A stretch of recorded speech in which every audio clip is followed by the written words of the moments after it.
kilasy tomboko vavy faly mandroso ao tokantranonao indray ny tenako amin'ity alina ity fotoana naranao ny fandarana saila zao eto amin'ny fahitalavitra MBS arahanao amin'ny onjam-peo mazava loatra fa arahanao ihany koa amin'ny tambazotra toy ny mahazatra iarako manolotra amin'ny namana Clémence Rarinirina ny fandaharana dia miaraba ny Clémence tonga soa ato anaty fandarana indray. Miarabanao namana Lili Rafarala miarabantsika rehetra ihany koa tafaraka indray ato anatin'ity fandarana saila zao ity ary dia anasanantsika ny tsy saraka aminay hatramin'ny farany androany moa alarobia 3 May namana Lili Rafarala androany dia andro maneran-tany ho an'ny fahalalahany asa fanaovan-gazety ko dia ety am-piandohana zany dia arabainay avokoa ianareo namana mpanao gazety rehetra noho izany andro izany ary maniry koa raha maniry mba tena ho to eto Madagasikara izany fahalalahan'ny asa fanaovan-gazety izany.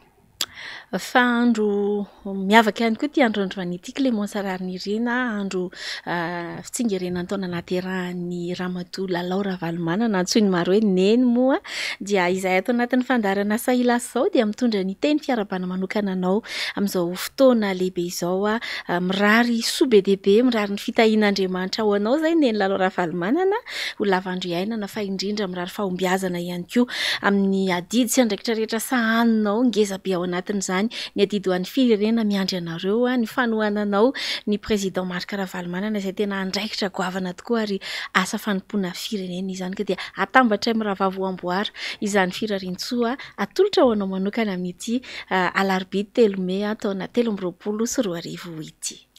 Anahoana ary ny endriky ny fandarantsika namana Lili Rafarala androany isika dia andray vahiny anankiroa vahiny roa samihafa zany no raisitsika rehefa aveo ka vahintsika voalohany Ramatoa Arliva izay filohan'ny HPR na ny hetsika Pro Ravalomanana hitondra amintsika ny fahitany ny raharaham-pirenena ary ny vahintsika faharoa kosa dia Andriamatoa John Clément Niriantsoa izay tsy iza fa mpitarika syndicat eo anivon'ny commune Antananarivo renivohitra iresadresaka kosa indray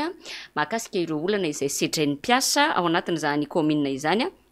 sy ny tsara ho fantatra rehetrarehetra mikasika izany fitantanana ny commune Antananarivo renivohitra izany. Araka izany dia afana ny fiarahana manasanao zay ary manentana anao araka ny fandarantsika hatramin'ny farany fa melohany andraisantsika ny vahiny voalohany fanaontsika mahazatra raha teo izany atao anaty fandaharana dia anaraka ity fanadihadiana iray ity isika io fanadihadiana io entsika hitarihana ny resadresaka ifanaovana rehefa aveo fanadihadiana moa izay nitsongaina amin'ny rahavavy tao amin'ny vaovaon'ny fahitalavitra IPC arahantsika ary izay dia miverinetsika miaraka amin'ny vahiny voalohany ao aorian'izay avy hatrany. Isaky mitety faritra ny filoha amin'izao dia misy fizarana fitaovana trany ho an'ireo olomboatendry na olomboafidy. Tany Amboasara Atsimo tamin'ny farany herinandro iny no zaraina bisikileta avokoa ireo sefokotany rehetra sy ny mpanolo-tsaina no sady nampitafiana akanjo volomboasary. Ambonin'izay mbola nomena tambi-karama enim-bolana indray miaraka araka ny vaovao nampitay nisy olom-bavam-bahoaka avy any an-toerana ao amin'ny page Facebook-ny. Teraka hevitra be ity tranga ity. Raha izay tianareo ampiadany sefokotany. Raha ohatra ka samy zanaka malagasy sefokotany lalàna nanao azy raha ihany. Dia maninona ny renanina mena bisikileta. Ary maninona ny atsenanina tsy mahazo inona. Dia inona zany ohatran'ny ankizy manao fanadinana.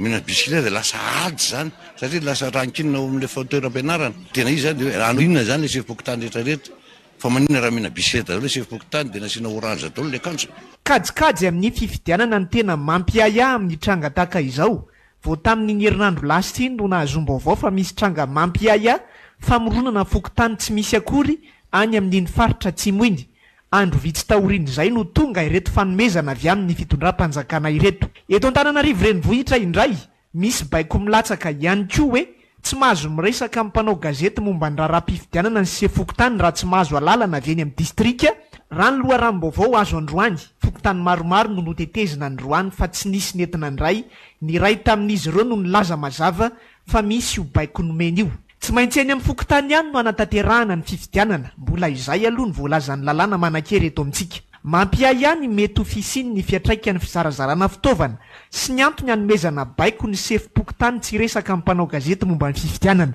Tamin'ny fiandohany ity toam-pifidianana ity ihany koa no nandray fanapahan-kevitra ny fanjakana fa ampakarina avo 3 eny ny karama ny sefo-pokotany rehetra manerana ny nosy raha tsy haivina. 727,700 nisan'ny fokotany rehetra manerana ny nosy. Izay ny fanisana ofisialy farany natao ary efa nofoanana efa 10 taona lasa izay ny fahazon-dalana morona fokotany vaovao. nisan'ny fokontany ao anatin'ny lisitra vonjomaika navoaka ny seny farany teo anefa tsy mitovy amin'izay hoy ny fanamariana noentin'ireo mpanao politika hatramin'ny herinandro lasa iny na ny lisym-pifidianana tamin'ny taona 2024 ihany koa mbola taremarika samihafa tanteraka. Andrasana ny fanazavana avy amin'ny seny sy ny ministerany ady-tany momba ity tranga ity izay miteraka aya any amin'ny fiatrehana ny fifidianana. Raha isika ary ny vahintsika voalohany amin'ity alina ity araky ny efa nambara teo dia ny filohan'ny HPR Ramatoa Arliva. Ny HPR moa dia hetsika pro-Ravalomanana miarabanao tompoko amin'ny vahiny voalohany atao anatin'ny fandarana Saila Soa. Miarahaba antsika rehetra mpanaraka ny fandarana Saila Soa, dia miarahaba Clémence, dia miarahaba ny Lili koa, dia miarahaba antsika rehetra mpanaraka ny fandarana rehetra zany. Ya, androany moa sika dia manamarika ny andro maneran-tany ho an'ny asa fanaovan-gazety. Saingy raha ny narahantsika tao anatin'ny fanadihadiana teo iny dia hoe tsy avelan'ny lehibe ny distrika miresaka namitafa ampanao gazety mikasika ny raha-pifidianana zany amin'ny akabeany ireo lehibe ny fokotany. Ahoana no ndraisanao ianao manokana an'izay toromarika izay? Ny fandraisako an'izany zao dia efa misy zavatra mampiahiahy mihitsy ataondry zareo zany matoa tsy afaka mandray, tsy afaka miresaka amin'ny mpanao gazety zany ny lehibe amin'ny fokotany efa tsy afaka maneho hevitra koa zany ny mpanao gazety zany tsy afaka manao ny asany ara-dalàna, dia efa misy hevitra ambadika mihitsy zany ho tindry zareo atao amin'ny resaka fifidianana zany. Tsara resahana ihany koa moa namana Lilira Faralahy fa io tsy hoe mpanao gazety ihany no sakanana ao anatin'ilay asa fa ny vahoaka ihany koa zany tsy voahaja ilay zo izay tokony hisitraka vaovao maro lafy ao anatin'izany dia tsy voahaja zany izay zon'ny vahoaka sy ny olo-pirenena tokony ahazo an'izay vaovao zay. Ary raha miresaka sika hoe fifidianana dia mahaliana ny vahoaka zao zany resaka fifidianana zany amin'izao vanim-potoana izay ataontsika hoe akatoko ny fifidianana izao satria 2024 ambara foana hoe toam-pifidianana dia mahaliana ny vahoaka sa zavatra zany nefa misy an'ireny tranga ireny ary dia tena nampalahelo tokoa aloha zavatra nisy teny amin'ny fokotana dota-penaka voalohany hoe ny fahamaliana ny mpanao gazety tena sakana ny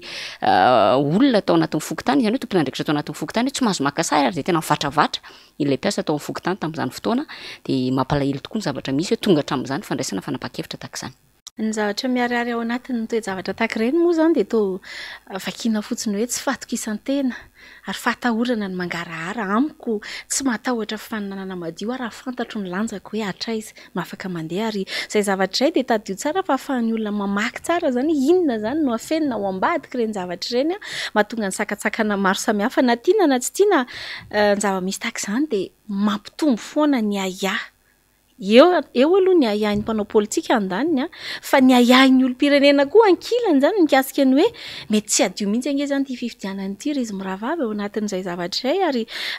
be dia be ny fifidianana ifandimby izay tanterahantsika eto. Ny zavatra misy zany be dia be ny tranga tsy fahatomombanana tsy karitry ny olona ny eo anivon'ny antokotiko Madagasikara manokana ohatra tena midina ifotony be koa amin'izao fotoana izao ary ny eo anivon'ny HPR tena miazakazaka manao an'izany ihany koa be dia be ny tsy fahatomombanana tsy karitry ohatra hoe misy olona mahazo sosy izy nefa rehefa avy eo tsy ao anaty lisitra akory ny anarany ohatra. Misy olona misoratra anarana maromaro anaty fianakaviana anankiray fa rehefa avy eo dia misy sasany ao misy ny sasany tsy ao ihany koa. Misy olona izay efa fantatrao zao fa efa maty nefa dia mbola tafiditra ao anatin'ny lisitra. Hitodika manokana aminareo anivon'ny hetsika pro-Ravalomanana hoe ianareo dia nanao fidinana ifotony ihany koa Ramatoa Arliva ary tao amin'ireo fidinana ifoton'ireo inavy ireo tranga hitanareo tsy karitrareo indrindra izay resaka tsy fahatomombanana izay.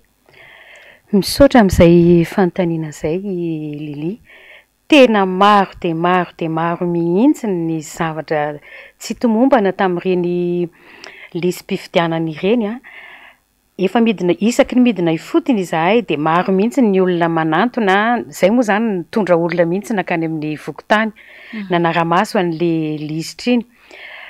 Tsy fantatro moa zany na hoe tena nalàna ilay izy fa za tsy nalala fa tsy navelan'ny lehibe ana vokotany anankiray izay naka sary tao amin'ilay birao dia tsy nampaninona moa aloha zany hoe maka sary an'ilay lista zany. Misy olona enina ao an-trano dia ny anankefatra latsaka daholo fa ny anankiroa no hoe tafiditra zany de anisan'ny zavatra tonga de efa mampiaialy izy ary zay no anetananay ny olona tsirairay mihitsy ny hoe tena arao maso tsara de amariny tsara le anarana mba tsy ho diso mba tsy ho tonga ny fotoana anehoanao ny safidinao de tsy afaka maneho ny safidinao ianao satria tsy tao ny anaranao de tam'izay toerana hitanay hoe tsy nisy zay moa zany de efa nanaiky zany le tao am'le vokotany hoe afaka mbola manoratra indray le olona de nisoratana naverina ny soratana zany le olona anakefatra reo de maromaro zany le toerana ohatra zany daholo le olona koa moa zany mbola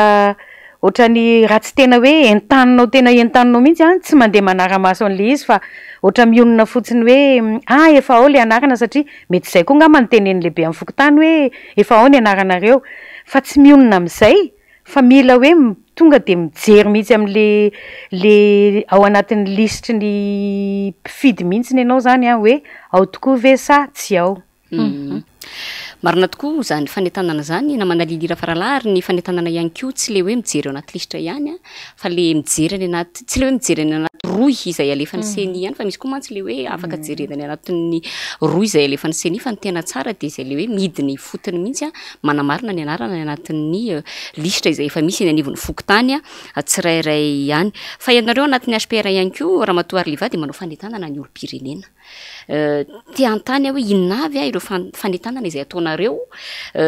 ary manao ahoana amin'ny akapobeany ny andraisan'ny olom-pirenena an'izay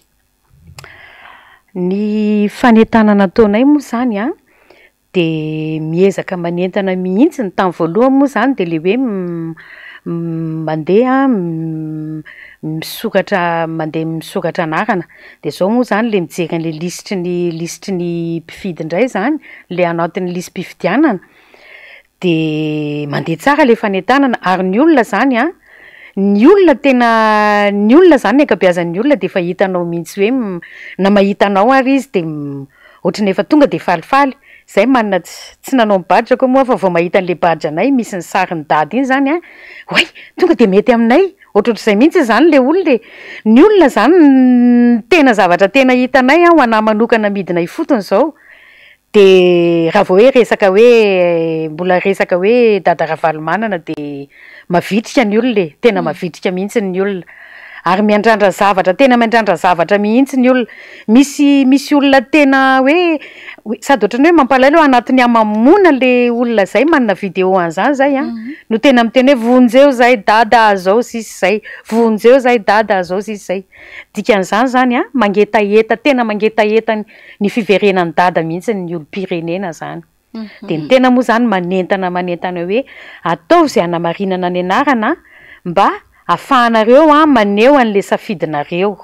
satria rehefa tsy afaka mifidy ianao tsy afaka maneho ny safidinao de mety ny vatinao anankiray iny ny tokony hoe atonga n'le zavatra le tadiavinao nefa ny ianao tsy afaka maneho ny safidinao de tsara foana zany le atao zay afahana tonga ny amin'ny fifidianana mahafinaritra moa ny mahare hoe raisin'ny olona tsara ianareo ny anivon'ny fiarahamonina eny ary ity Clémence Ararnirina fanamariana nataoko foana hoe raha misy any eny tokony ianao an'izao andraikitra ataon'ny HPR ataon'ny tima sy ny sisy zao de ny eo anivon'ny fitondram-panjakana ny tokony hanentana ny olona hiditra anaty lisitra hanentana ny olona naramaso ny anarana anaty lisitra fa de hatreto moa zany de isika no misehatra manao an'izay de mahafinaritra ny hoe raisin'ny olona tsara zany satria tena adidy sy andraikitra farany kely indrindra takiny amin'ny olom-pirenena ny fiatrehana ny fifidianana fa iverina kely amin'le fanadihadinana rahantsika tary am-boalohany Ramatoa Arliva somary natsikaiky ihany man satria hitantsika tao anatin'iny fa misy ilay fanolorana bisikleta ho an'ny sefim-pokotany tany Amboasary Atsimo ary de nomena avy hatrany koa ny tamby karama enim-bolana moa zany raha nyresahana tao anatin'iny fanadihadina iny akoatr'izay dia tsy vitan'izany fa nampisalorana n'ilay akanjo volomboasary na ny t-shirt orange izy ireo Amboasary Atsimo nefa dia ao anatin'ny faritany Tuiliara ary rahantsika mahalala fa nandrenesana resabe nge zany Tuiliara zany mahakasika ny fitombonisan'ny fokotany faraparany teo fanontaniako anao manokana inona no mety ao ambadiky ireny hoe fampitaovana ny sefim-pokotany vetivety eo ireny efa mazava ho azy any ireny mazava ho avy mihitsy ny zavatra mbola tiany ny fitondrana atao amin'izao fotoana izao de mbola miezaka mividy ihany ny lehibe amin'ny fokotany zany maninona tokoa moa raha nyzaraina ny lehibe amin'ny fokotany rehetra manerana Madagasikara nyzarana bisikileta daholo fa maninona no any amin'ny faritra Tulear izay efa hita fa nisy zavatra be deaibe efa mampiahiahy ohatrany hoe 1024 fokotany raha tsy diso no efa nampiahiahy dia maninona mbola manao an'ireny fihetsika reny zany amiko dia hitako hoe tsy mety fa efa misy zavatra ambadika be mihitsy dia mbola nampisalorana ny akanjo ihany koa dia tokony lokoina ihany koa ngamba le bisikileta aloha vao nizaraina dia mampalahelo le izy mampalahelo mihitsy fa dia atao ohatr'ireny foana ve zany le lehibe amin'ny fokotany ary lehibe amin'ny fokotany tsy afa-mikofoka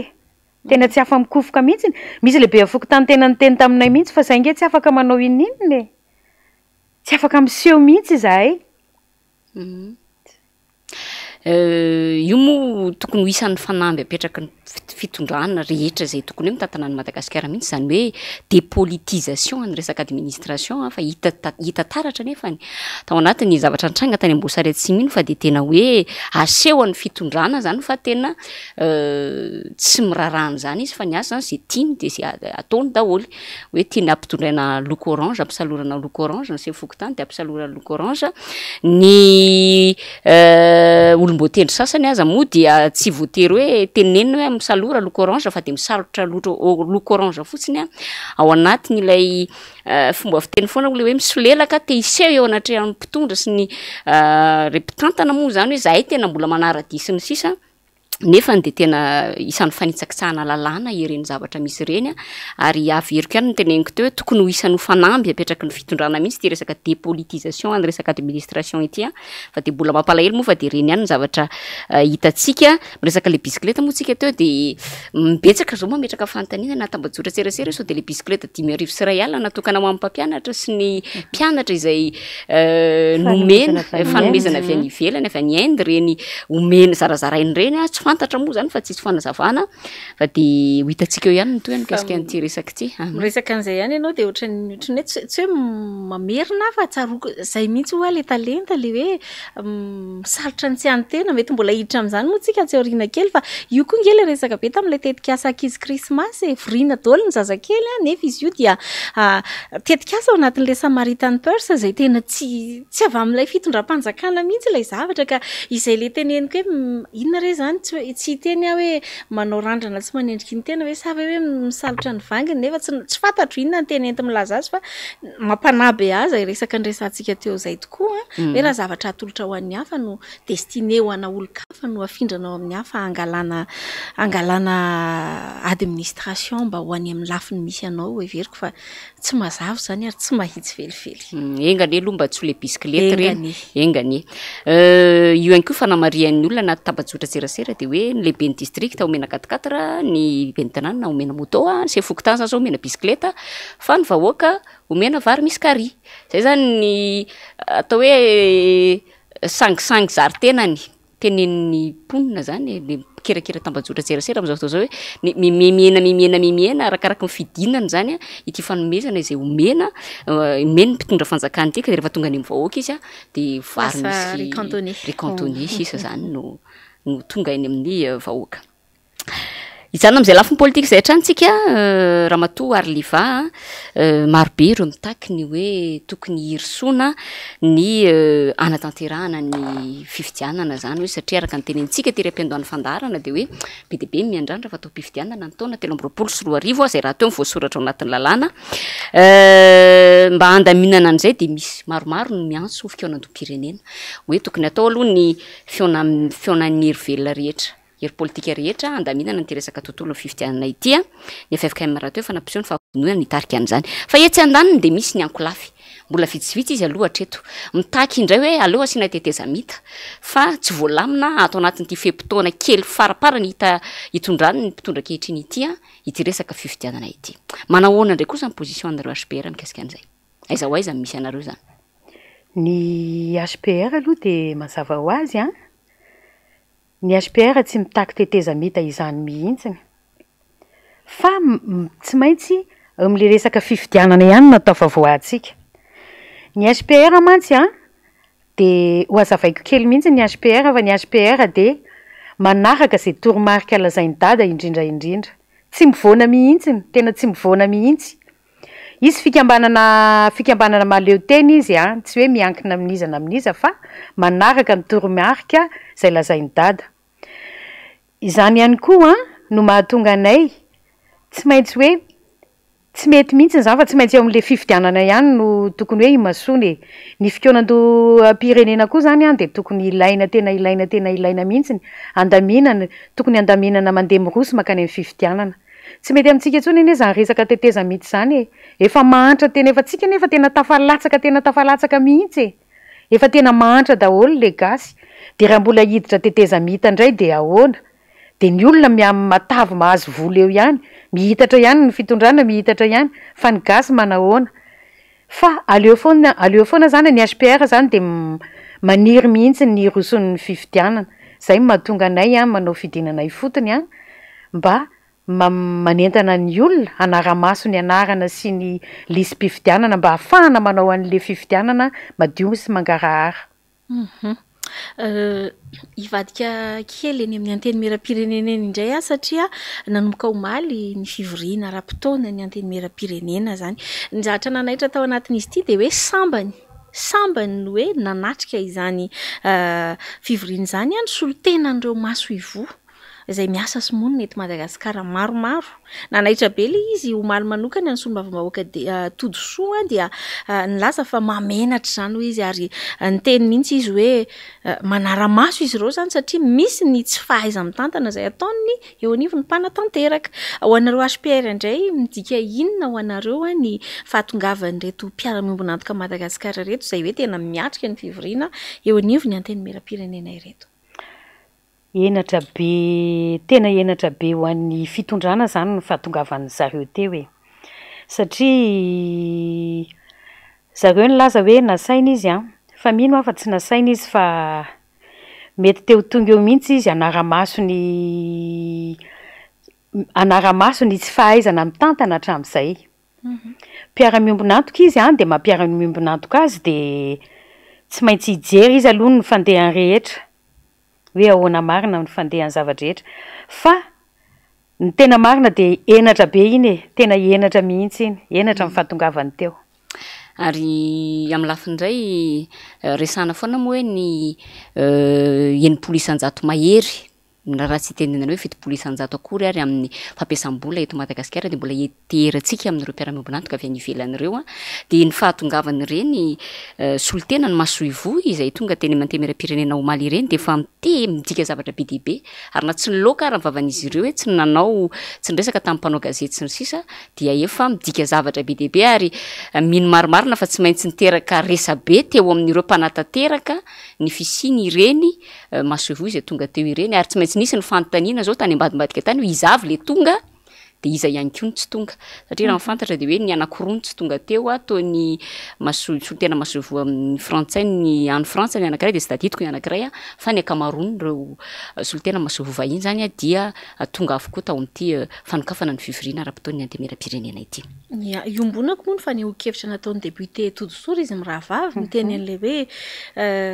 manara-maso izy ireo satria mahita tsy fahaiza mitantana ataony eo anivon'ny mpanatanteraka ary everiko fa akoatra izay fahatongavan'izy ireo teo zay de miandry izy ireo hoe inona no vokatra ity fivoriana ara-potoana izay ataony anivony anteny mera-pirenena ity tena manana finiavana tokoa ve iroso amin'ny fifidianana ohatra satria hita taratra nge zany any anatiny izay zavatra ho tapahana normalement tsika tokony miresaka loi de finance rectificative ho hitantsika eo moa zany hoe inona no ateraka le izy fa amiko misy zavatra be dia be akoatra ny hoe inona ny mety antonona pisy ateo zay hoe miandry zavatra ihany koa ny eo anivony zany mpiara-miombona antoka izany hoe inona ny zavatra misy zavatra andrandrain'izy ireo amin'ny fiafarany ty fivoriana ara-potoana izay tanteran'ireo solombavam-bahoaka eny amin'ny anteny mera-pirenena ity ary tsetsatsetsatra fotsiny iresana ry izy mirahavavy fa inona marimarina fa raha totokoa ka tsy ho tonga amin'izay hoe fijerena ny mety ho resakaresaka fifidianana zany satria tao mpifidianana ty taon'ity ivotra ao anatin'izao fivoriana raha-potoana zao dia inona marimarina mety hisy zavatra afapana zany ny toetra raha politika eto Madagasikara raha totokoa ka hoe sanatry avy ny vavaka hoe tsy ho voaresaka ny resaka fifidianana tsy ho voaresaka ny resaka tetibola mpifidianana tanterana fifidianana sy ny sisa fa hoe mbola andeha resaka momba ny tetikasa sy ny sisa ho ataon'ny fitondrana ny andeha ho resahana ao anatin'izao fivoriana ara-potoana izao. Fa hitantsika tamin'ny fampalalam-baovao mo miresaka an'iny fivoriana ara-potoana iny ihany fa vitsy ireo député izay tonga niatrika an'iny fanokafana ny fivoriana ara-potoana iny. Ireo député izay avy any amin'ny faritra moa zany Ramatoa Arliva no saika tsy tonga, voalaza fa isan'ny antony tsy nahafahany isan'ny antony ny tsy nahafahan'izy ireo ny sitraka ny solika ny anatin'ny karatra fanilo satria hoe nampiato izany ireo tompo-panjara solika. Ary raha miverina ary zany amin'izao fotoana izao dia mbola misy ihany ny olana raha ny fimenomenomana ireo olom-boafidy ireo député zany mikasika nyty resaka solika ny anatin'ny karatra fanilo ity. Ho anao manokana hoe mety misy katsokatsy ve ao ambadika zany?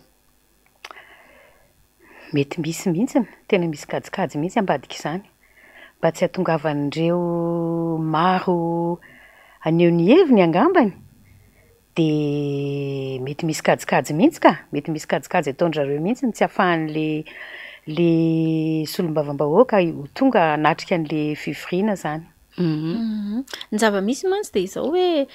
araky ny fanamarianao teo Clémence Rarinirina hoe ny avy any amin'ny faritra be dia be no tsy hita sy tsy tonga manatrika an'izany fivoriana izany. Ohatra ny tetena hoe sao dia sanatry engany eo diso hoe système d'élimination ty zavatra ty hoe atao izay tsy hananana ohatra ny Rarinirina Clémence sy Lili Rafaralahy ihany inge io hoe tokony hanao ny asany amin'ny mampanolo-tsaina dia any amin'ilay tongotra mandeha ilay solika anaovana asa mihitsy no kapaina na tsy aro an'izay mihitsy Clémence nisy fotoana lany solika nandeha tongotra ny tety station fito izy hoe zao le tsy manana solika izao. Io fa mitranga indray le izy amin'ity resaka anteny mera-pirenena ty ary zavatra misy ny ainantsika teo anivon'ny commune io Clémence raha tsaronao hoe rehefa misy hevitra anankiray tiana olona iny dia ohatry ny atao mihitsy izay avitsy ny olona manatrika an'ilay fivoriana dia izay vitsy anisy eo no manapaka an'izay ho tapahany dia valide ny zavatra iny rehefa hoe satria procuration no hitondrana ny safidin'ny hafa engane hoy aho tsy tonga amin'izay eritreritro ratsy izay ty fivoriana atao amin'ny anteny mera-pirenena ity ka hanamarina ny teny Ramatoa Arliva teo hoe tena kajikajy ny ao ambadika izao fa avitsiny ny solombavam-bahoaka miatrika ny fivoriana ara-potoana izao.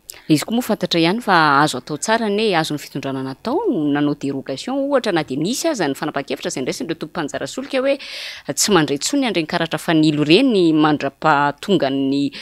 fepetra vaovao dia tokony azo natao tsara nanao dérogation ho an'ireo solombavam-bahoaka ohatra hoe raha manana finiavana zany ny mpitondra hoe tokony hiatrika fivoriana ara-potoana ireto olom-boafidy Madagasikara ireto dia azo natao tsara mihitsy hoe kosa fa ho an'ny député reto avy ny anarany izay tokony hamonjy fivoriana dia aoka anaovana exception mba omeo solika izy ahafahany mamonjy an'izany fivoriana izany satria raha-pirenena ny diniana ao anatin'izany fivoriana ny mera-pirenena izany fa dia hita hoe amin'ny lafiny indray dia iombon-kevitra ny namana Lili Rafaralahy mihitsy aho hoe zararany misy an'ilay olana amin'ilay solika dia amin'izay tsy tonga ry zareo dia rehefa avy eo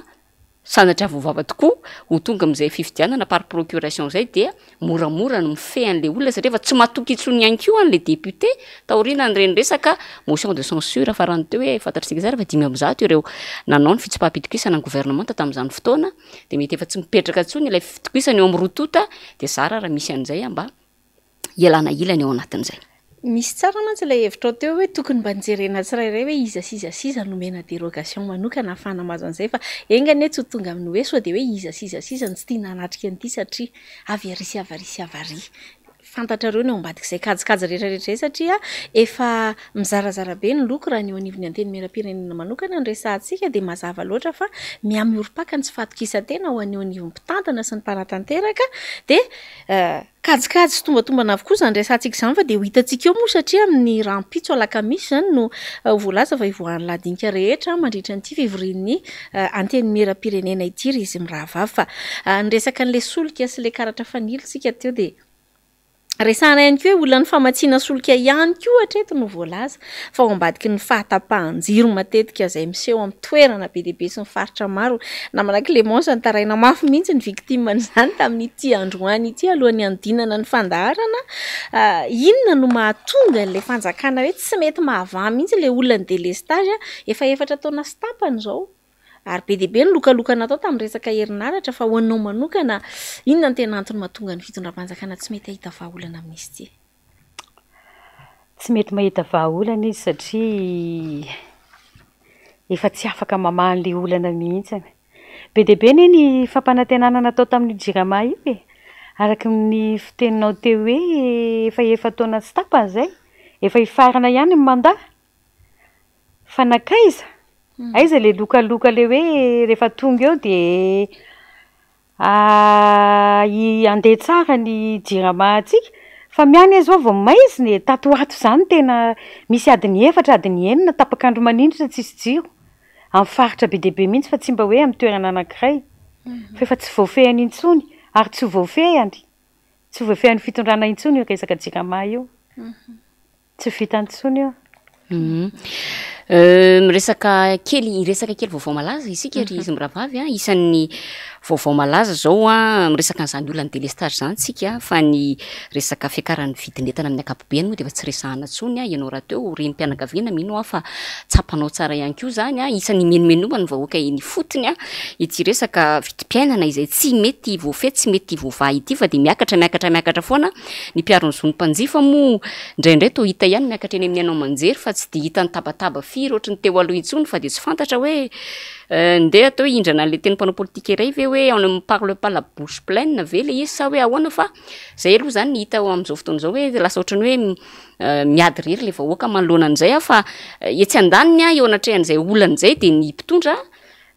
tsy mitsahatra mahazo loka omena amboara omena trophée farany teo zao de hoe omena trophée grand bâtisseur indray zany zao ny mpitondra de nefa jerena ilay masotsivana isana nomezana sy hoe anolorana azy an'izay loka izay de hoe satria nahavita ny aéroport international eny Ivato izay isany nokian'ny mafy zay ma tsara tsy pihana tsara zavatra zay isany nokian'ny mafy tamin'ny fotoan'androny hoe atao iny io efa misy aéroport io mandanimbola mpanjakana mandanda vola fanjakana fahatany sy ny sisa de zao zany izy andray an'le loka am'izay hoe trophée grand bâtisseur zay ka ararotana moa zany fa satria anao fahinona hoe ahoana ny fandraisanao an'izany hoe ny vahoaka mijaly ny mpitondra mahazo loka be izy mahazo trophée foana izy zany fa ny vahoaka inona ny azony vahoaka zany le vary misy carry le riz cantonné tokony miaraka amin'ny filo erajonary mampianina izy zany miaraka amin'ny tokana an'io satria tamin'izany fotoana zany eny natao io aéroport io fa tsy izy ny tokony nandray ny trophée zany fa tokony miaraka teo zany izy mirahalahy mianaka de magaga ihany le mahazo trophée lava zany magaga mihitsy satria ny fiainany gasy miamidina ambany tena miamidina ambany araky ny teninao teo Clémence hoe ny tena renim-pianakaviana fa efa tsy fantatra tsony mihitsy nge le zavatra ho atao amin'le tokantrano zao ny zavatra vidinao rehetrarehetra efa miakabidy daholy tena miakabidy ny olona ny tena zao afaka miteny an'izany de maika moa fa le olona le tena sahirana be le mijaly zay ny azo ilazana azy tena mijaly resaka amboarany resanareo miravavy fa misy fotoana somary sahiran-tsaina ihany amin'izy ity mialatsiny ohatrany hoe miome somary matsikaiky satria manontany tena hoe sao de mba misy ampahany amin'ireny amboara zaraina reny ary no karazana fanesoana na ironia tena ialako tsiny fa zay no nandraisako azy satria andray ohatra ary azy ohatrany hoe nisy fotoana izy to champion ny resaka industrialisation de manontany tena hoe firy zany ny orinasan'ny olona teto Madagasikara nandritra ny 4 taona sy tapany de izavy reo tsy anasa lasa mivadika nahazo asa farany zavatra hitako de tena feno tsy anasa ny tany ary io mampirongatra be ny tsy fandriam-pahalemana iresaka indray tsika ohatrany raha tsy diso nahazo trophée koa izy tamin'ny resaka lutte contre la malnutrition angamba izay raha tsy diso de tena ohatrany tsaro nisy resaka be reny resaka tsy fanjari-tsakafo ary firifiri ny maty anikongarange ka amidy ny zanaka re olona hoy aho hoe sao de mba fanesoana nisy namako moa ny resaka taniko toy izy hoe sao de mba mody homena le trophée aloha am'izay miazakazaka mba homendrika an'izay toerana zay ty moa zany eto de zay grand bâtisseur zay indray no azon'izay averiko le fiteny malagasy ny resako anareo miravavy teo hoe ohatrany matsiaro an'le angano tambola kely oa za hoe misy raha fotsy be miady am'le voay de olona hafa no miravaka ny vanginy avy eo fa tsy azo laviny zany na reny tetika asa tamin'ny rokady sy ny sisa reny de zay foana le sary miverina de everiko fa hoe anjarantsika tsirairay mamakafaka sy mandinika indrindra averina miravavy foana hoe tsy ho elany de alika fifidianana sika de tena mahaiza mijery tsara izay olona tena hitanao fa hitondra fampandrosoana marina eto amin'ity Madagasikara ity fa raha izao zavatra mitranga zao aloha de hoy aho hoe tena tsy ho viable tsony eto Madagasikara eto raha mitoy kely 2 taona 3 taona zao zavatra miseho zao fa isan'ny vaovao malaza ihany koa ny resaka vaovao malaza tsika teo a de ny fampiororona na ihany koa ny fampidirana ponja anireo a rehetra izay maneho hevitra sy mahasamy teny farany teo zao dia nahiditra ponja vonjy maika aloha hatreto aloha i aingo paradisa izay nitaky ny fanatanterana ny fampanantenana mikasika an'ireo le hoe tokony raisina mpiasa-panjakana ireo mpiasa fahasalamana ny asa teny amin'ny CDC nandritra an'ireny valanaretina covid ireny teo ihany koa ny fampiatsoana any Pierre Lenoble teny amin'ny Bianco Pierre Lenoble moa de tsy iza fa filohan'ny HCDD teo aloha izay fantatritsika tsara fa nanao interpellation an'ny HCC na ny fitsarana avy mbola lampanorenana manoloana ny fitsopapitokisana nataon'ny député de voamaly indray zao mivoaka vaovao ny hoe nampanatsoana ihany indray i filohan'ny kafo teo aloha na iamadamada nampanatsoana teny anivony Bianco ihany koa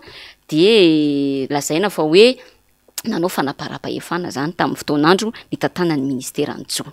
fantany napetrako aminao raha matoa Arliva hoe fatahorana ve sa fanampenam-bava ve sa inona no mety mahatonga an'ireny tranga rehetra misesisesy eto amin'ny firenena ireny sady fatahorana no fanampenam-bava le izy ny tamin'izany andro ange nanenjehana ny filora valomanana hoe managadra zay olona rehetra zay tsy mitovy hevitra aminy amin'izao fotoana nefany olona renverser le pouce zany de efa migadra zay olona milaza marina de gadraina zany ane zao ny zavatra nanaovana ny iza moa i Lenoble zany milaza le olona milaza marina rehetra zany zay olona te hilaza marina de tsy maintsy atao zay anenjehana anazy amoronana dossier ohatrany koa zao i amady président ny CAF taloha io satria efa tsy mitovitovy hevitra angambany tsy miray tendro tsara intsony de tsy maintsy amoronana zany amoronana hevitra amoronana dossier zay mifandehany ary marina mihitsy ny teninao teo hoe reto mpitondry reto tena champion amin'ny fanenjehana ny hafa zany hoe hita ny arina eny amin'ny tavany hafa fa tsy hita ny arina eo amin'ny tavany de zay zany no hoe lazainao teo hoe ny filoha teo aloha Ravalomanana de isan'ny enjehana lazaindry zareo tamin'izany no ampangaina fa hoe managadra an'izay tsy mitovy hevitra kanefany ny zavatra hita amin'izao fotoana izao de reto mpitondry reto tsy hoe tsy mitovy hevitra tsy hoe olona nanao eloka satria moa iny efa nitondran'ny président Ravalomanana fanazavana hoe tsy misy olona managadragadra olona fahatany fa misy antony matoa misy an'izany fa ny reto aneka tena hoe zay maneho hevitra tsy mitovitovy fijery amin'ny fotsiny ohatran'ny aingo paradisa zao de teny fotsiny hoe mba ampidiro tanterao le fampanantenana nareo nataonareo hoe ampidirina mpiasa-panjakana reo de niady ho am'izay izy tonga de nahita fonja de ohatr'izay koa zao le niteneninao teo hoe olona nanao pouce inversé hoe tsy nandalo ny cortège présidentiel de nanao pouce inversé de tonga de nampidirina ponja koa ohatr'izay zany le zavatra misy hoe tena tsy atao nefa nylokalokany te resaka kely le resaka demokraty hoe zahay tena mitakitsika eto ary zany nisy nanonganana ny président Ravalomanana lazaina fa hoe tsy manaja ny fahalalahana maneho hevitra sy ny sisa nefa n'izao zao hoe raha tsika mahita napetraka ny kianjan'ny demokrasia tamin'izany fotoana hoe avela miteny ny olona rehetrarehetra tsy ekena tsony no fanampenam-bava fa amin'izao zay olona miteny de atao mahita ny fonja ka zay le teneniko hoe le lazay nanenjehana moa zany nanenjehana ny teo aloha de voamaika tena ratsy lavitra ary andera atao hoe tsy mitombona akory ara nanenjehana ny tany aloha fa izy mihitsy ny tena mpanao an'le izy zay zany mampalahelo anatin'ity zavatra ity tranga ity ary normal be raha ny tena anay manokana aloha zay aloha de fiera ary maromaro zao nefa manara-dalana anay orinao hoe efa tsy mety tena tsy makasitraka mihitsy an'izao fitantanan'izao satria tsy zao kosa no fanarahana tsy zao ny zavatra nylokalokana tamin'ny vahoaka tsy zao ny zavatra nampanantenaina tamin'ny vahoaka fa de tena hoe ametraka fanovana izay tena ataoko hoe teny ngeza be zany fanovana izany fa ny zavatra hita tena voamaika miemitra be ny laharan'i Madagasikara sy ny toerana misy a Madagasikara amin'izay resaka fahalalana izay miresaka demokrasia ianareo de mieritreritra hoe raha tena omentsika anie zany ny atao hoe famaritana tsotsotra ny atao hoe olona demokraty de zao hoe mahazaka zay hevitra rehetra mitranga eo raha ohatra zany miresaka eto tsika sy ianao Clémence Rarnirina de toerinao foana ny zavatra teneniko de mila mahazaka an'izay raha demokraty zay le nilokalokana zay fa ny zavatra misy zany zao de niza tsy mitovy hevitra de akombona ny vava MPS avy mitady ilaza marina aza avy mandeha any amin'ny télé TV canal io tena aloha tsy mandeha amin'ny TV satellite io fa manjary maheno daholo ny olona rehetrarehetra BDB no mitaraina tena manontany zany hoe maninona ara no milokaloka zavatra tsy fantatra ohatrany hoe raha misy arona tava zany ity amiko de ny masonao no tapenaka anka aza jerena na tereko ianao hoe fotsy io fa tsy arona zany zay ny olona ao anatin'le tsy fahazakana zay demokrasia zay ka everiko fa tokony angalana lesona ngeza be sa ve sanatriany vava zany no antony nananganana an'ireny atao hoe fonja manara-penitra reny satria mety tsy atonona tsony ny tany mora zany nizaniza miteny tsy mitovy hevitra de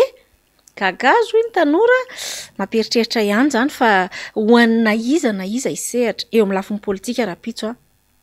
mila saina fa raha manao politika ianao tsy mandala ny demokrasia tena tsy lasa lavitra mihitsy satria tsy afaka hivoatra ianao tsy afaka hanitsy ianao ary efa naverina foana ange ty hoe ny fisian'ny mpanohatra amin'ny rafitra tahaka izao de tena vao maika balizy sy rail lalamby afaka hizoranao sy antsianao dianao tsara raha nanao an'izany inge ireo mpitondro ireo na teny anivon'ny commune io na ny any anivon'ny firenena miteny anareo fa efa tena paradisa tsy hiaingo fa Antananarivo ohatr'izay raha ny fampiaino fa akory moa atao amaraparana andresaka tsika na izany satria mbola handray vahiny tapany faharoa rehefa avy eo ny eo anivon'ny HPR nanetsika proravalymanana de hanao fionam-be ianareo na le atao hoe assemblée générale ato de andao raharotsika ny fandalovanao Ramatoa Arlivado anaty fandarana hoe roviny izy io natao izavy no antsoina inona ny tanjona inona avy no azo ambara momba an'izay ameko malalaka mihitsy ianao iresaka makasika an'io fionam-be io misaotra indrindra Lili Rafarala anao fionam-be marina izahay amin'ny sabotsy izao 6 mai ny tanjonay amin'io moa zany de fiantsona ny HPR rehetra manao fiantsona mihitsy zahay manerana Madagasikara ny HPR aloha de azavaiko kely indray aloha hoe ny HPR efa BDB misy raha samanjaika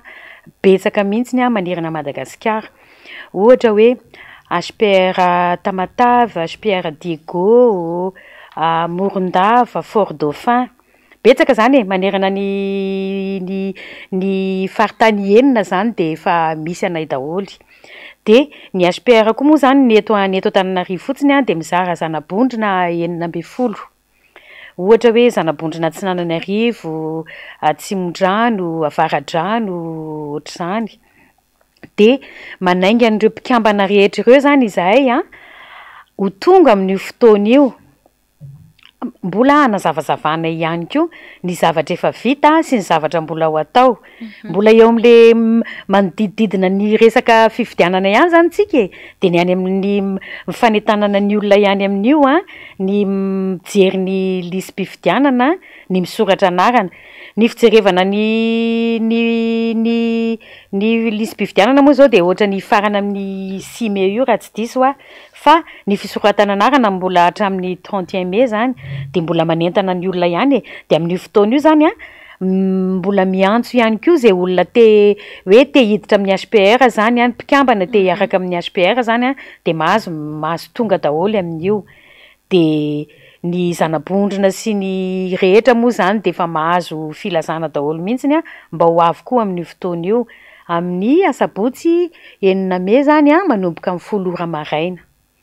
de manentana ny mpikambana rehetra mihitsy mba ho tonga amin'io.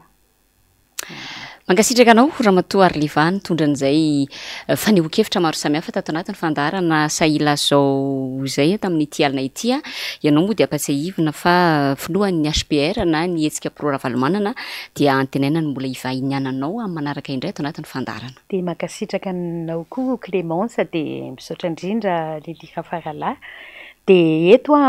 tsy hoe farany akory fa mba hanararoatra kely mba hiarabany neny Ravalomanana amin'ny fitsingerenany taonany androany zany de mirary soa be de be ho anao neny atotosa ahafahanao manatotosa ny adidy amanandraikitra izay andreketanao indrindra ianao eo akaikin'ny dada zany de mirary soa tanteraka mihitsy ho anao ny HPR amin'ny anaran'ny HPR rehetra zany no ametrahako ny firaritso lehibe de lehibe ho anao. Ia. eny ary hiditra amin'ny tapany faharoa amin'ny fandarana isika efa natsika teny am-piandohana fa andray vahiny faharoa tsika rehefa avy eo mialohan'izay dia anaraka n'ity fanadihadiana ity isika izay hitaterana amintsika hatrany ny akon'ny dian'ny Flora Valomana miaraka amin'ny délégation notaria tany amin'ny tapany avaratry ny nosy iny misy hatrany ny fahavorian'olona marobe lina te aheno ny zavatra horesahan'ny Flora Valomanana satria dia araka ny fandraisan-dresantsika teo ihany hoe tena efa very fanambola velona ny vahoaka malagasy amin'izao fotoana izao manoloana ny fahasahiranana dia isan'ny ho hitantsika ao anatin'ny ity fanadihadiana ity izany hoe manahoana tokoa ny fandraisan'ny mponina sy ny vahoaka tany amin'ny tapany avaratry ny nosy izany fitsidiana nataon'ny Flora Valomanana izany izay tamin'izany zay dia rehetra nataony moa izany dia nisy hatrany ny fitondrana afatra fampitana afatra sy ny fanentanana izay natao ho an'ny vahoaka sy ny olom-pirenena indrindrindrindra arahantsika izay fanadihadiana izay dia raisiny namana Lily Rafaralava hatrany ny vahintsika faharoa. Tompo-teny farany amin'ny olona iveriny fa afaka hanafaka azy anatin'izao kizo lalina izao ny olom-pirenena feno taona amin'ny alalan'ny fifidianana. Tsy maintsy mandray andraikitra amin'izany ny rehetra raha manana natao hoe fitiavan-tanindrazana marina ao anatiny. Betsaka ny hevidratsy ketrihan'ny sasany atao anatin'izao fanomanana ny fifidianana izao ka ilana ny fandraisana andraikitry ny rehetra. Tsy janona fotsiny amin'ny fisoratana anarana fa anamarina izany any amin'ny fokontany indrindra hijoro anaramaso ka asa hitoroka na ilazany tsy mety. Tsy ho ela volana vitsy fotsiny sisa dia hiverina aminareo daholo ny fahefana rehetra, hiverina malagasy rehetra ny fahefana, tsy maintsy mametra-pelana ny mpitolona amin'izao fotoana izao satria tapitra mandaha tsy matahotra zay fifidianana antsika fa lao tsarahiny vahoaka. Noho izany manentana anareo zahay mba hisoratra ny anaranareo na hanamarina ny anaranareo any an'izay fokontany misy anareo aby. Averiko indray mandeha zay teny zay. Ny atongavanay ny tetezana indreo faritra dia hoe fanentanana ny vahoaka malagasy mananjo hifidy mba anamarina ny anarany any amin'ny boro-pokotany misy azy. So dia ny boro-pokotany hafa nareo mandeha fa ny boro-pokotany zay misy anareo no tsy maintsy aleha dia mariny ny anaranareo. Entindrareo angalarana zany, amilivilina ny saim-bahoaka zany fa amin'ity efa nilaza sika fa hoe tsy petrapetra-potsiny amin'izao zay fa tena anara-maso ka dia miantso vahoaka rehetra mihitsy mba samby ilaza. Na itsy ihany koa ny filomarika Ravalomanana miantso ireo rafitra isan'ambaratongany mikarakara fifidianana tsy iray tsokombakomba amin'ny mpangala-bato. Tomponantoka amin'izay ho avy izy ireo satria asa masina miantoka ny ho avy ny firenena sy ny fiainan'ny malagasy iray manontolo izany. Aza manaiky eo ampiasain'ny sasany amin'ny tsokombakomba tsy marina angalaram-bato ianareo fa zava-doza io. Ny fanapahan-kevitra zay raisinareo na zay osoka ataonareo dia zava-doza tena mampijaly ny vahoaka malagasy zany ka tsy mety tena tsy mety dia anjaranareo zany mba manao an'izay azo atao re olona fa na mahazo daika nareo ka tsy mifanaraka amin'ny feo mifetretana meno ihany. Aza velanareo hijaly toy izao ny vahoaka malagasy tena faly aho satria dia misy tokoa re olona tena milaza fa hoe zay président na mahazo ny baiko ara efa tsy manaraka amin'ny baikon'ireo tsony zay fa ataovy zay tianareo atao ao heverinareo fa mety. Ny tsara ny fanapahan-kevitra raisinao satria anao ministra fa za zao no miteny anao président teo aloha malala fa zany olona amin'ny analiny zany no mivoreto tsy ho tafiditra amin'ny hevitrany io fa faraza lehibe na rainay fa tsy ho tafiditra ao tsy maintsy aty ivelany zay no manao fa raha ohatra koa mbola azo atao verena fanapahan-kevitra. Ny olona mahay indrindra dia ny olona tena mahay manisy ny tenany ary olona mahay manao zay anazy. Tontolo tandroany ny congrès party ny antokotiko Madagasikara teto amin'ny revohim-party Sofia teto Mantsohi. Lanonana izay notarian'ny Flou national ny antoko marika Ravalomanana niaraka tamin'ireo délégation natao ireo mpikambana ao anivon'ny birao politika ny solombavam-bahoaka ary ireo tompona andraikitra isan'antanatohatra. Fahombiazana tanteraka araka izany dian'ny Flou marika Ravalomanana taty amin'ny faritra avaratry ny nosy tato anatin'ny andro maromaro zao. Nafanjery ihany koa ny olana menjady amin'ny mponina taty antoerana ka nanomezany toky ny fahafahany mama izany. Izay no mahakasika ny akon'ny dian'ny Flou marika Ravalomanana tany amin'ny tapany avaratry ny nosy iny araka ny fanambaran'ny Clémence Rahanirina teo hipoka vahoaka izay rehetra nylalovana ary sy latsatsanja tao anatin'ireny ny fametrahana ny afatra mafonja indrindra moa izany ny hirosona amin'ny fampidirana ny anarana anaty listim-pifidianana ny fanentanana ny olona rehetra avitrika ao anatin'izany. Fanentanana ny seni ihany koa mba fanentanana ny seni ihany koa mba handray ny andraiky ny tsara fa efa nampanetana antsika teo Clémence ny vahintsika faharoa amin'ny ity alina ity dia tsy izy akory fa Andriamatoa Jaune Clément Nirintsoa tena nofidiana ita anatin'ny maro mihitsy ary fantatry ny maro amin'ilay anarana hoe Jaune kely izy moa dia mpiasa eo anivon'ny commune Antananarivo renivohitra mitarika syndicat ihany koa izy ao amin'izany commune izany nitsongainay hoy izay satria betsaka ihany izay mpiasan'ny commune nantenanay miravaviakatra eto izay fa tsy misy mahasavy raha izay no ilazako azy tonga eto Jaune kely izay ny atsoka azy androany angamba faly miarabanao faly mandray anao eto amin'ny plateau an'ny Sahilas zao amin'ity alina ity. Iny faly miarabinareo tamin'ny MPS misaotra anareo amin'ny fandraisana anay. Ya, fantaniana voalohany avy hatrany zany hoe voalohany aloha te-hideranao zay araka ny efa nambarako teo satria tena fasahina lehibe zao famalinao ny fanasana izao mety eo koa angamba ny hoe mahefantaonany maro no ny asanao teo anivon'ny commune dia veriko fa tsy hitovizanao amin'ny mpiasa rehetra hafa zany ka dia zavatra lehibe ny nanekenao an'izao fanasana izao rehefa natsoina hiakatra tao anatin'ity fandarana ity ianao fa ny fantaniana mipetraka dia hoe inona no mahatonga ny sasany tsy hosa matahotra ve inona no tena mahatonga an'ilay tahotra Jaune kely? Ny mahatonga ny tahotra angamba tsy dia misy loatra ny tahotra ho an'ny mpiasa raha ny tokony ho izy fa ny zava-misy dia ohatr'izao hoe mila miomana ianao amin'ny andraikitra izay tazominao ka raha ohatra ianao manana loto na dia kely ohatra ny taindalitra ary na ny naoty ary dia mety hatahoranao ny ahafahana mijoro amin'ny fahamarinana. Ny fijoroana amin'ny fahamarinana nefa dia tsy moramora fa sarotra. Sarotra ary dia mafy mihitsy. Fa tsy hoe ve akory hoe misy antso-jay eo anivon'ny ataon'ny mpitantana satria ho an'izay nresahanay aloha dia izay daholo nambara hoe zahay anie na manao interview kely eny amin'ny télé aza dia efa misy ny fampanatsoana anay eny zahay fa na dia tsy miseho endrika aza so dia mba zay kosa ny mahatonga n'ilay mpiasan'ny commune zay le teniko teo hoe raha vao misy taindalitra ataonao dia afa amin'ny alalan'izay ny ahafahana manao provocation any anjehananao. Noho izay zany amin'ny maha olombelona dia matetika misy ny zavatra mety hitranga ohatr'izay taindalitra izay. Vokatr'izay dia hitantsika ny fiainana sarotra mafy be dia alohan'ny olona mitandrana hoe fa maninona ako no mahasahy mijoro ty aminareo vahiny faharoa angamba ny azo raha ohatra amin'ny ana manjery ary eto aminareo. Mafy ny mijoro ohatr'izao marina zany ary efa mizaka an'izany amin'izao satria amin'izao azy zao brigady mobile ny asako raha ohatra ka nampianaran'ny finance momba ny comptable public. Resantsika hoe momba an'izay rehefa avy eo namana Lelira Faralahy fa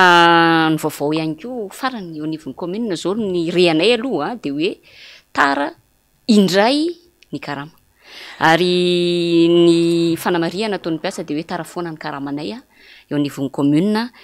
maro ireo mpiasa izay manao findramam-bola amin'ny banky izay mitaraina satria rehefa tara zany fahatongavany vola na ny virement zany any amin'ny banky dia animbina ny banky anangalan'ny banky sazy zany ireo mpiasa dia iny zany isan'ny mampitaraina an'ireo mpiasa mifantaniana dia hoe mba efa nisy kosa ve ny fanazavana nentin'ny mpanatanteraka taminareo mpiasa ny commune mikasika ny hoe inona marina mahatonga an'ity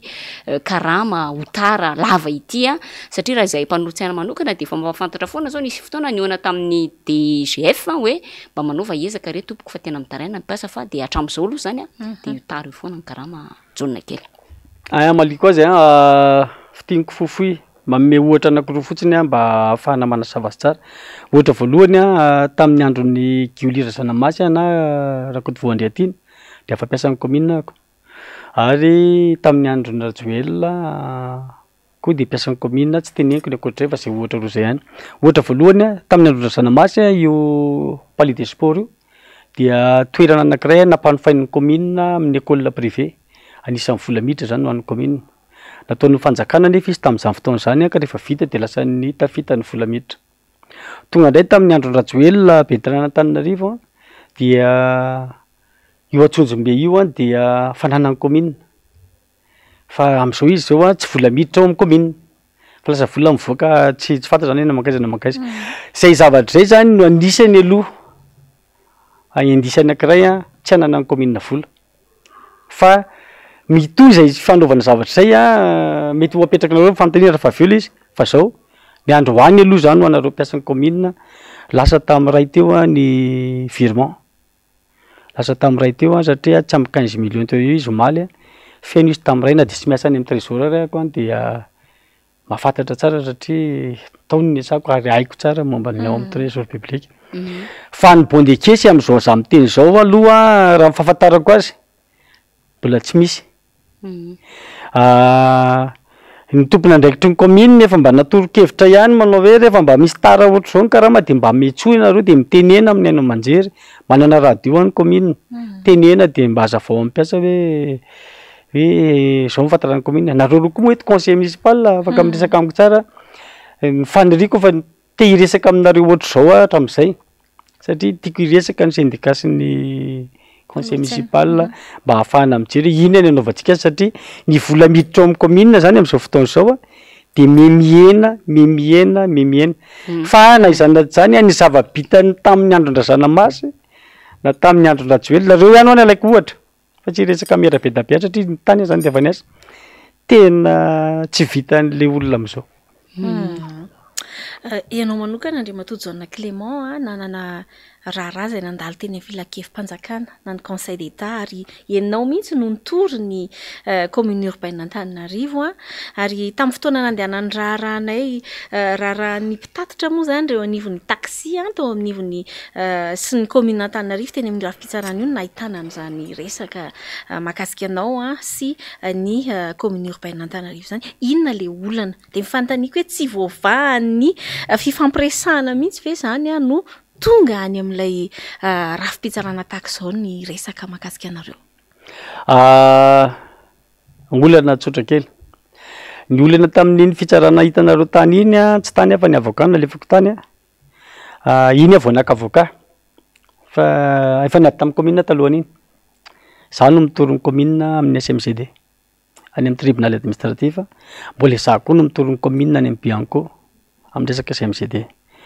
iny raha-pitsarana tany iny dia fangatahako ny fanafoanana ny décision d'affectation nanalana tany amin'ny finance tsy de mataitra anahy izy iny fa nataoko izy iny formalité mba ahafahako mijery manao namarina moa fijerena zany hoe fitsarana zany eto amintsika satria ny antony any dia rehefa niresaka tamin'Andriamatoa ben'ny tanàna ako de ohatry izy hoe tsy resy-tsony zay izy eny amin'ny fitsarana zay zany ny teny ny azo mivantana zany fa tsy ankolaka resaka lavabe mantsy raha ohatra miresaka momba ny tiako mantsy raha ohatra hoe nifantanareo tiako tany amin'ny SMGD tany amin'ny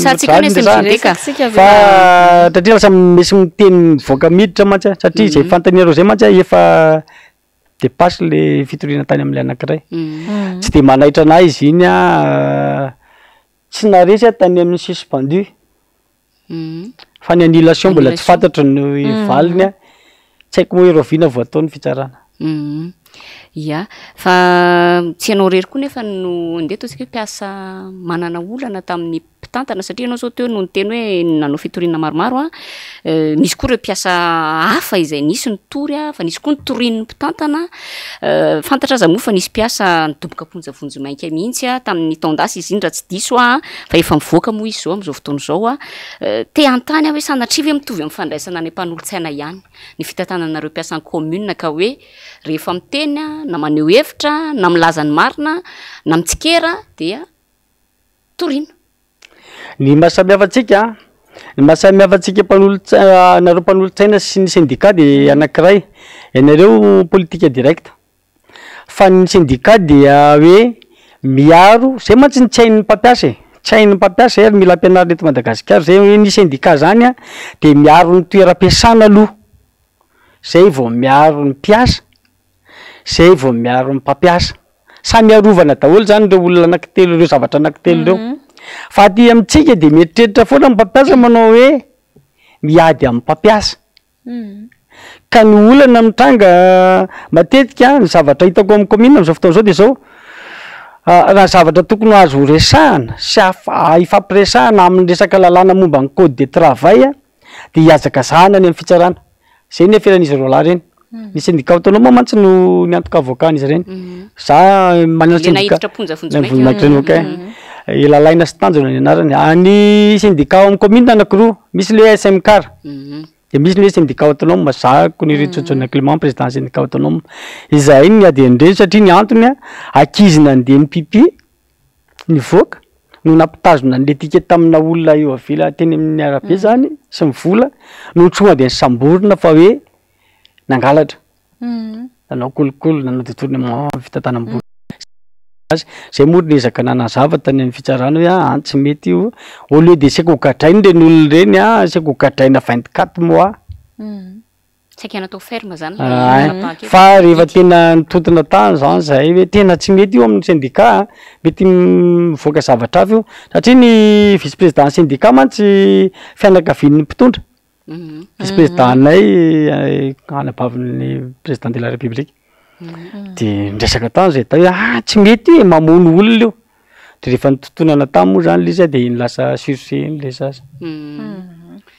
Andriamatoa Jaona Clément Nirintso ianao moa dia mpiasan'ny commune fantaonany maro araka ny lazaintsika teo be dia be ny fitantanana ny fandimby teo izay natrehanao avokoa ary tsy vitan'izany fa mpitarika syndicat fantaonany maro ihany koa ianao. Niresaka sika teo hoe tarafoana ny karama raha izay olana arabola koa no mahatonga an'izany fa etsy andaniny dia ny fako tsy afaka iarahantsika mahitsy zany tsika mianadahy nisy menimenina ao amin'ny tambazotra ao ny fako eny amin'ny toerana misy antsika eny tsy vitan'ny commune samy reritsony koa ny fanamboaran-dalana ny fivoriana farany teo no nazona an'ilay listra izay betsaka lavitra ny lalana apin'ny fitondram-panjakana ny fanaovana azy noho ny ataon'ny commune atao anatin'izany fivoriana izany ihany koa no nahafantarana iny hoe 7.20 miliara ariary monja ny vola izay miditra ho an'ny taona 2024 kanefa ny tombatombana Andriamatoa Jaona Clément dia manodidina ny 7 miliara ariary dia te antany zany lojika ve zany ho anao manokana raha tarafina amin'ireo loharanom-bola be dia be miditra eo anivony io commune urbaine io ny anahy ohatra zao ny maliko anareo an'lizy raha ohatra ianao tsy mahay mitantana ny teo hoe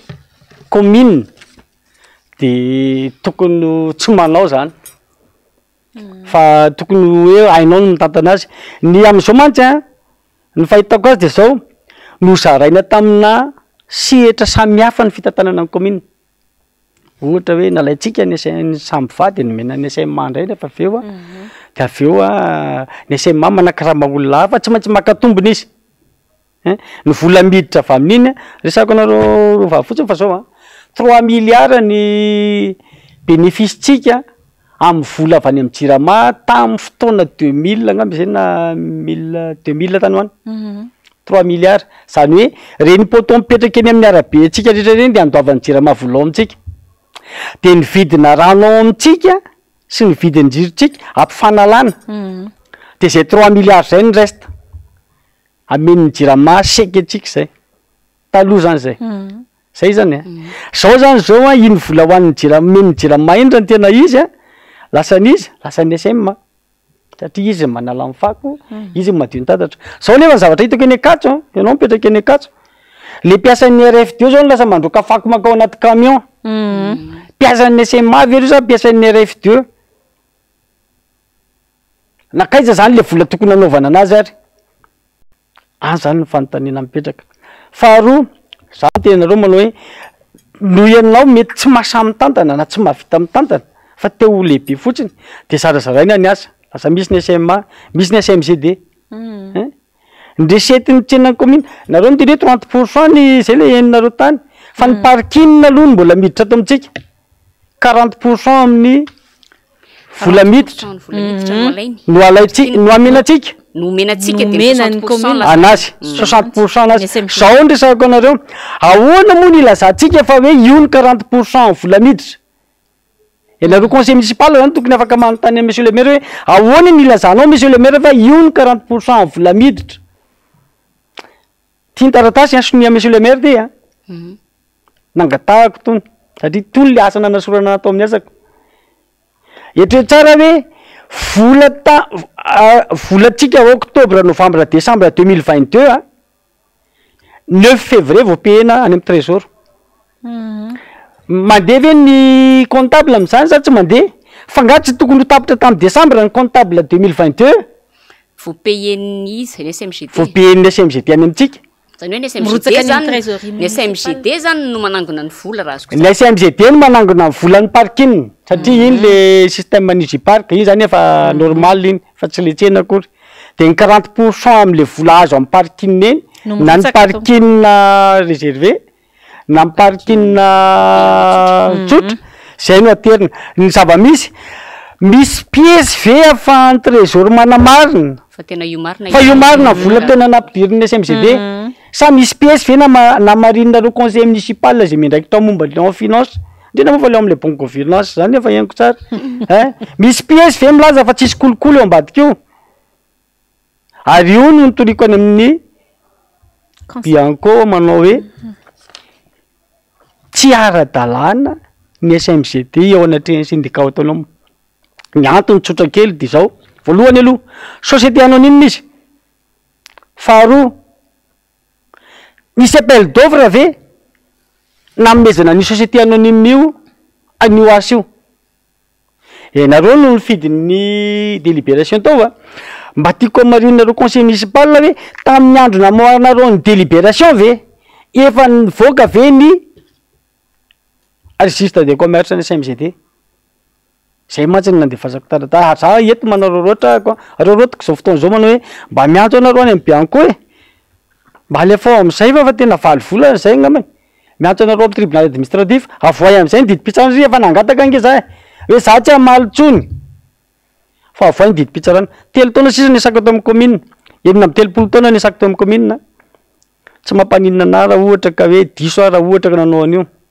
fa amiko aloha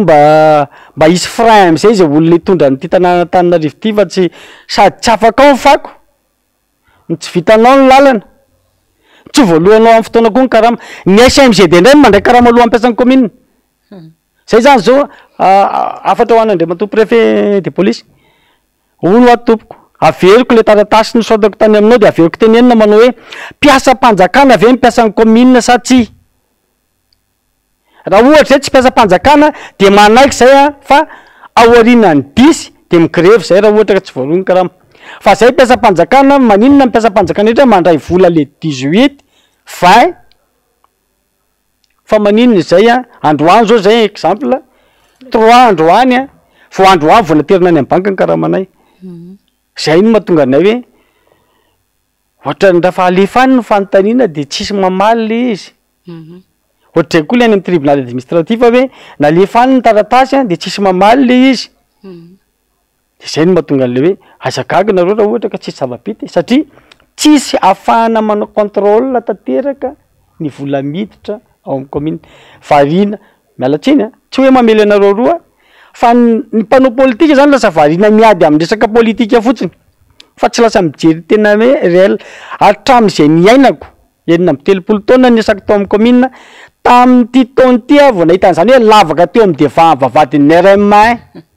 vo nitapenana voaingana sy zavatra tsy misy hatramin'izay niainako zavatra misy moa jonona kely de zao hoe andresanao teo hoe mpampiasa piasa sy ny sisa hoe manahoana mpitantana sy ny sisa fa ny zavatra hitanay aloha mampanolo-tsaina de mpitantana ny tanàna zany rehefa miteny zay de raisinao tony ny fahavalo satria raha miresaka SMGD zao zay manokana zao ny tena koa na manalilira faralasy mpanolo-tsaina tima maromaro no efa mitabataba mijoro miresaka momba n'ireny société municipale ireny tena koa raha moa ianao zany zao no nitory tany amin'ny Bianco avy hatrany ve ianao de nitory tany amin'ny Bianco fa ny anazy zao tapetraka tany amin'ny PAC ny fitoriana io resaka SMGD io hatrany eto moa zany de mitovy tsy kesenao fa de tsy ianao zao valy volana ny ana fito volana ana jona 20 sy 20 napetraka de ohatra ny mampieritreritra zany le teninao teo hoe manina tsara le fitsarana ozy ianao teo efa zay tsy resy tsony any amin'ny fitsarana nisy fivoriana natao niaraka tamin'ny monsieur le maire tamin'izay fotoana zay tadidinareo tsara ngamba ny le avany amin'ny Real TV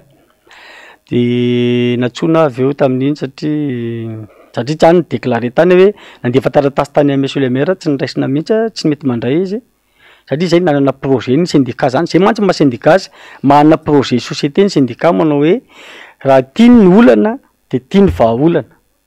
fa tsy le ohatra ny olona rehetrarehetra reny hoe ty olana de rehefa avy le nitabataba tany amin'ny Real TV iny de natsony monsieur le maire tao zany nakakana lasa nisy ady hevitra mandreraka ny eno azy marina fa tsy nazo nitondra telefôna tao marina zany tsara zany tsy maninona ka fa nefa nisy ady hevitra mandreraka zay tsy mety afaka ato anatin'ity lohako ty manao hoe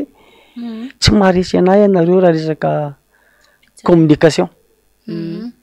fa raha misy radio station zay izy station folo eto Madagasikara eto Antananarivo ray am'izay any afahanareo miteny za hoe tsy haiko ve TMBS ty ve zany le afahako miteny sa iza sa ny Reality V tsy fantatro fa tany amin'ny Reality V ana Andohavola raha ohatra ozy izy tena maly azy tsika eo monsieur le maire rehefa miady any amin'ny olona miady ny commune misy mitory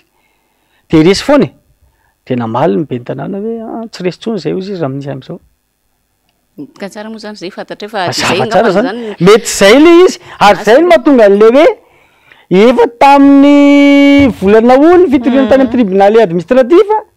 efa tamin'ny volana septambra any miteny hoe tsy hamaly tsony mity septambra satria ny zavatra antanin'ny ohatramantsy ny tantara tsy fantatro na hoe zay tokoa ve le satria mantsy nisy fanambanina mantsy tao hoe zay mpiasan'ny commune valopolo isan-jato mpiasan'ny commune tsy mahay ninina mety zay ngamba ny ampidiranareo tsy haiko hoe mahazo avalina any amin'ny conseil municipal ve fa ampidirana mpiasan'ny commune am'izao fotoana zao fa betsaka ny mpiasa miditra hitanay de fantanina manao hoe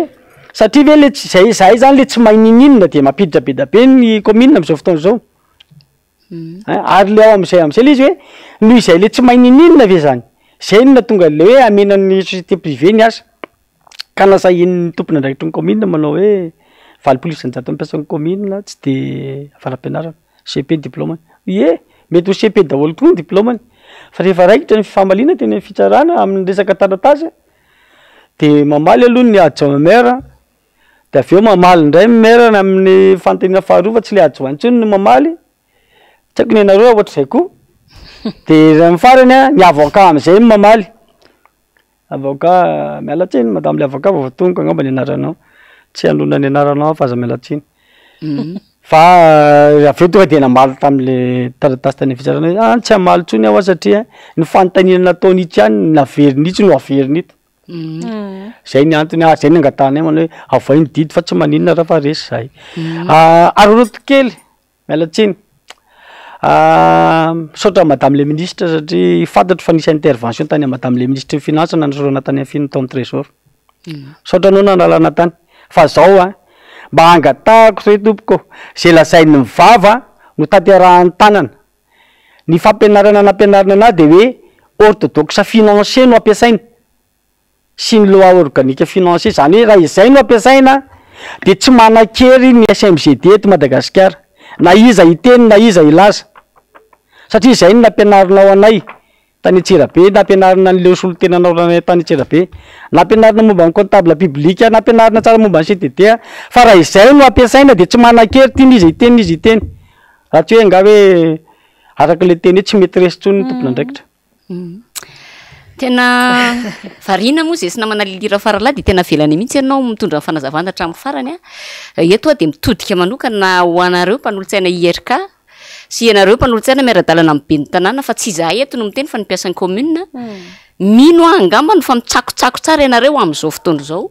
de ho tsapanareo tsara hoe atraizany erreur na ny adosoana izay natao mahakasika ny fanomezan-dalana ny resaka SMGD io satria efa andresantsika foana hoe namana lilira farala hoe misy fandikan-dalana sy ny sisa fa de mini zany mini manampitsofina ireo olom-bofidy miaraka amintsika ao anatin'izany fa de mandeha ihany mandeha de zao zany zao tonga am'izao situation misy eto amin'ny tanàna Antananarivo zao ary izay no natonga ny tenako namana lilira farala le farany teo tena nitabataba hoe raha zao ny situation misy eto amin'ny tanàna Antananarivo aza mialokaloka ianareo mpanolotsaina izay nandany na mpandanina io resaka SMGD io satria resa olana eto amin'ny commune urbaine Antananarivo am'izao fotoana zao de tomponantoka ianareo izay fidy aniny resaka fanekena ny fanomezana ny ampahambola ny commune ho an'ny SMGD sy fanomezana ny ampahanasa ny commune ho an'ny SMGD ny mahatsara ny faneho-kevitra tahaka zao moa de zay foana ho le olana hoe rehefa misy la hialako bika tsy tiako tare de tsy le hevitra tsony no enona fa le olona ny manahirana ka raha ohatra ka namana Clémence Ranirina sy ny tenako lilira faralany miresaka de ohatrany hoe reo ve de anakihana foana reo ve de tahaka zao foana fa androany mpiasa eo anivony zany commune zany anisany manana andraikitra reveriko hoe il fait partie an'le mpanatanteraka ao anatiny izy a manana zo tsara izy iteny ary de enitsika teto mba ialana am'le hoe version tokana foana no eny fa amiko ny mponina Antananarivo rehetrarehetra koa de engagé ao anatin'izao zavatra ao maheno ny zava-misy marina ary tokony halala tsara zay lalaka zorana rapitso raha afaka pitso fa na inona fanazavantsika de zao fandikan-dalàna no mameno ny tanàna eto Antananarivo a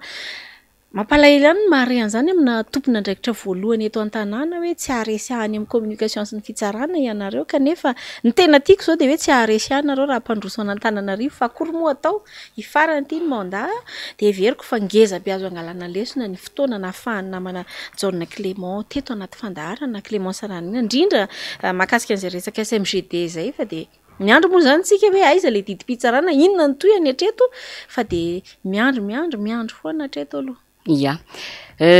te antany anao ihany a jaune kely amaraparanantsika andresadresaka hoe ianao aloha zany zao mahasamijoro zay manokana de makahiry anao anatin'izay satria hoa vitsy azo isaina amin'ny ratsan-tanana eny tsy ratsan-tanana dimy akory ary no isaina ny amin'ny ataontsika hoe ny mpiasa mahasamijoro tahaka izao ataonao zao ray zay faharoa araka ny teneninao teo ihany koa hoe misy syndicat hafa eo anivon'ny commune de ny fanontaniana zany am'le satria mantsy ny syndicat zany natao hiady ho an'ny zon'ny mpiasa hiady ho an'ny mpiasa de te anontany anao a hoe tsy ianao kory tsisy olo-vava azy ireo hoe inona no mahatonga ny hoe ianao zany filohan'le syndicat autonome ozy ianao teo a maninona ny syndicat autonome marery zany no mijoro fa ny hafa mialangalana ao anatin'izay valiny voalohany aloha tsy nisy syndicat misy teo amin'ny commune afa-tsy ny syndicat autonome de la commune urbaine Antananarivo ny tantara dia rehefa nitsangana syndicat autonome zay tsy nanaiky ny izarana Antananarivo anakenina tamin'izay fotoana izay a no nampiasa amin'ny fahefana ny fitondrana tamin'izany fotoana zany dia nanangana syndicat anankiray tao amin'ny tanàna Antananarivo dia teo no nampizarany hevitra zany naresy ihany moa zany tany amin'le hoe tsy manaiky ny izarana Antananarivo anakenina satria niona tamin'ny prime ministre tamin'izany rehetrarehetra dia eo amin'io fanatanterana ny asa io ny président ny syndicat anankiray io fantatrao ny zavatra membre miaraka taminareo nrotsaka conseil municipal mazava be zany ny fitaratra am'izay fa ny syndicat autonome mandray de tsy manoatra zay ny syndicat autonome de hoe mijery ny toeram-piasana tsy mampatsiahy tantara fa zavatra efa nisy nge tsy nitovy hevitra nge zay sy nesy zay ntima tamin'izy dafin'ny commune teneko anareo tsara zany satria ohatr' zao hoe ty misy lalana atao zay tsy mety raha ity natao fa ity ny tokony atao fa rehefa nresahana de nandeha tany amin'ny lalana tokony atao ohatra koa nge ty no resahana ny tompony andraikitry ny commune fa tsy tonga de hoe nandeha nitory akory ny syndicat tsy le fanontaniana teo hoe tsy vita ny fifampiresahana ngala tsy nandeha nitory akory ny syndicat fa nresahana fa rehefa nresahana ny tompony andraikitry ny commune de ozy le rangaha anankiray zay tao hoe na mandritry ny ray andro sy ray alina sy roa alina renao izy iady hevitra amiketo tsy haresy lahatra fa reto no teneniko am'izay olona mahafantatra any hoe mba jereo zany ordonnance 62/080 tamin'ny 24 mai 1973 zany mba vakio amin'ny antsipriany zany mba jereo zany izy teo loi 98/031 tamin'ny 20 janvier 1999 zany fa vakio amin'ny antsipriany zany ny taratasy levoka any amin'ny tribunal administratif mba jereo zany loi organique 2004/007 zany tamin'ny 26 juillet 2004 momba ny loi des finances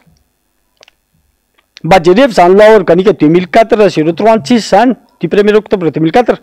mba jereo zany loi 2015/011 zany satria zany statut particulier ny commune urbaine Antananarivo tsy tahitanisa zavatra betsaka fa hoe miantony mahatonga hoe mba jereo zany raha fa alohany anaovana zavatra de jereo zany fa aiza mijery an'le hoe etsy am'le metimety aminao ihany samy mantsy ny eto Madagasikara eo am'izay mety ahako ihany nijereko fa fa ny zavatra tsy mety tsy hitako zay no olana misy eto amintsika ny tiako tenena mahatonga amin'ny teny an'izay zavatra aminareo de tsotra kely manao hoe raha te hampandroso ny tanàna Antananarivo tsika niza ho avy ny fifidianana présidentielle aloha zany mbola tsy fantatra ty na atao na tsy atao ny mera koa ty tsy fantatra fa tokony afolany nge mandanareo fa ho avy ny fifidianana raha te hampandroso ny tanàna Antananarivo ianao eniko ny teny tao amin'ny fandaharana tao amin'ny Gasikara ianao mera ohatra mifalifaly ihany a de nalahilo kely ihany ndraiky ano ny avy eo fa antiko teny hoe raha ho avy ny fifidianana ka te hanao merina Tananarivo de zao miresa aloha amin'ny mpiasa ny tanàna Tananarivo taiza variana mijery ny olona misolelaka de aloha mijery ny olona tsy mitovy hevitra amin'ny tena zay vao mijery ny olona mitovy hevitra amin'ny tena zay zany ny afatra ho an'Andriamatoa ben'ny tanàna Tananarivo a mbola afaka manao récupération kely izy raha ohatra te hanao miresa aloha atsoy ny mpiasa zay nge tsy mandamy resaka fa itsotra kely tsy mety ny fanomezana ny SMGD hatrany parking ngeny am'izao nge sao de tsy fantatro conseil municipal tsy haiko na fantatrona tsy fantatrareo fa ny parking ngeny no mety no alohany amin'ny trésor fa ny ofana pavillon nge tsy makany efa fantatray fa ny hofatrena eny amin'ny tany tsy makany any amin'ny SMGD daholo ny aloha de aiza moa nisy vola ary tsy haiko na fantatrareo hoe ny bloc sanitaire koa nge tsy any fa fantatray zany ka ary ny farany tantara vao nisy vao aingana teo hoe rehefa mahazo ordre de mission bon gouvernance de mahasamana tsofa varavarana pompy teny avaratra akatso za Andriamatoa tale bon gouvernance tsy tahitory anao a fa raha toriko anao a sahirana satria ny ordre de mission monsieur le maire ho an'ny olona tompona andraikitra ao commune rehetrarehetra tsy hananana fahefana mamaky varavarana anankiray na trano anankiray fa mila maka grosy any amin'ny fitsarana aloha rehefa tsy manome lakile anao le olona tsy manome an'le zavatra anao le olona de mila maka grosy any amin'ny fitsarana ianao de miaraka amin'ny UC maka an'le izy avy eo fa tsy tonga de hoe iny ianao de hoe fandamina ny commune zany ve nametrahanareo conseil municipal anazy mialatsiny le solotenan'ny conseil municipal ambony gouvernance ray aman-dreniko no ary najaiko foana ianao fa teneny olona miara-miasa aminao io fa manala baraka anareo manala baraka anareo ya sady efa miendrika teny farany zay teny nataonao zay jaune kely a jaune Niritso Clément filohan'ny syndicat autonome au niveau commune urbaine Tananarivo no vahintsika faharoa tamin'ity alina ity a ankasitrahana BDB tondranao an'izay fanazavana antenainy fa mahaliana ny mponina satria volam-bahoaka ny resantsika vao resaka volan'ny commune tsika de misaotra betsaka anao mitondra an'izay fanehoan-kevitra mitondra proof ihany koa satria zay foana ny tenenesina manalili hoe ny tena tianay de zay miakatra ato mitondra proof de tena mitondra proof ianao io a de ampitsipoko any amin'ny liliana amba ny tena hitana maranana ny fandarana mena teny kely ianao hitana hitondrana ny veloma angamba satria fa lasa de lasa ny fotoanantsika voalohany indrindra dia mamerina ny fisaorana ary makasitraka anareo ary miantso mipiasa ny commune tsy atoritory